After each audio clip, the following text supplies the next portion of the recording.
The South Asia State of Minority Report 2020 says that India has become a dangerous and violent space for Muslim minorities. I'm not saying it, the South Asia State of Minority Report is. So before you jump the gun and call me a Muslim appeaser or accuse me of inciting unrest among Muslims, here are a few hard facts that you should know about the report. The report points out that hate crimes against minorities in the form of mob lynching and vigilante violence against Muslims, Christians and Dalits in particular have seen a spike in the last few years. Not just this report, but there's an additional report by United States Commission on International Religious Freedom, which is USCIRF, in its 2020 report also called India a country of particular concern, CPC, which means a country where government engages in or tolerates particularly severe violation of religious freedom.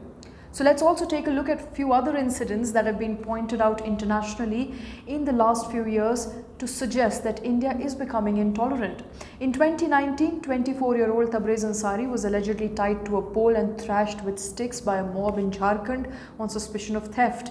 In a video of the incident, he was forced to chant Jai Shri Ram and Jai Hanuman. He succumbed to his injuries just the next day. 2 days after the attack on Ansari, a 26-year-old Muslim teacher was thrown out of a moving train in West Bengal. His name was Hafiz Muhammad Haldar. He was pushed out of the train while the mob chanted Jai Shri Ram. On June 27 last year, a Muslim cab driver, Faisal Usman, was beaten up by a group of men at night in Mumbai. The men once again asked him to chant Jai Shri Ram. This year, the hate crime took the path of pandemic after Tablighi Jamaat was identified as a coronavirus cluster. After that, several false reports of Muslim men deliberately infecting others were circulated in large number.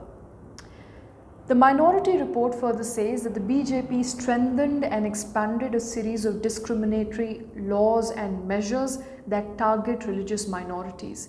These include anti-conversion laws, laws that are meant for protection of cow, among others. Now, in December of 2019, an amendment was made to the Citizenship Act of India, and the amendment was passed, which opened the gateway for illegal immigrants from neighboring countries, specifically leaving out only Muslims. The government also announced plans to create a National Register of Citizen, or NRC, for the whole country. But the problem, of course, was not the NRC. The problem was the chronology.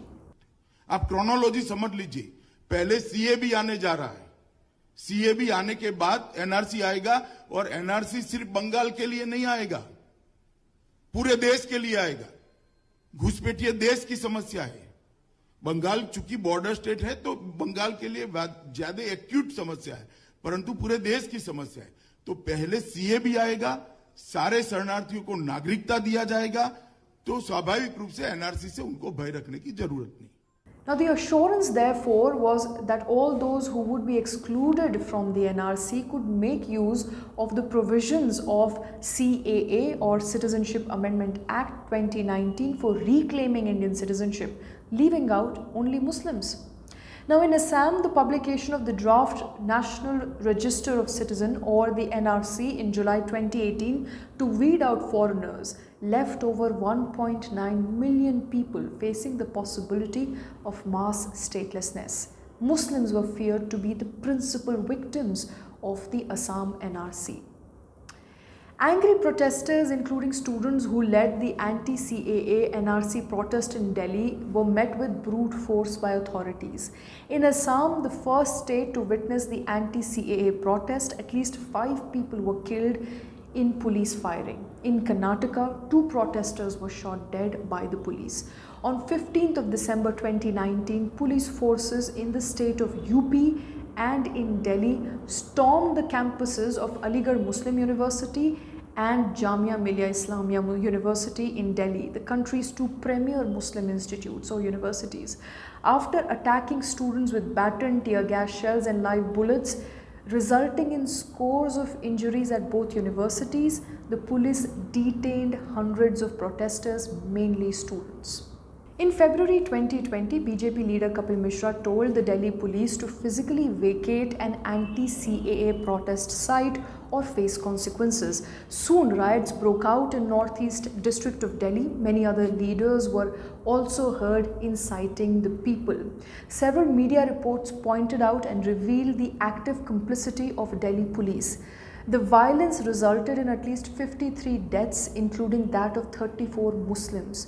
However, no action was taken.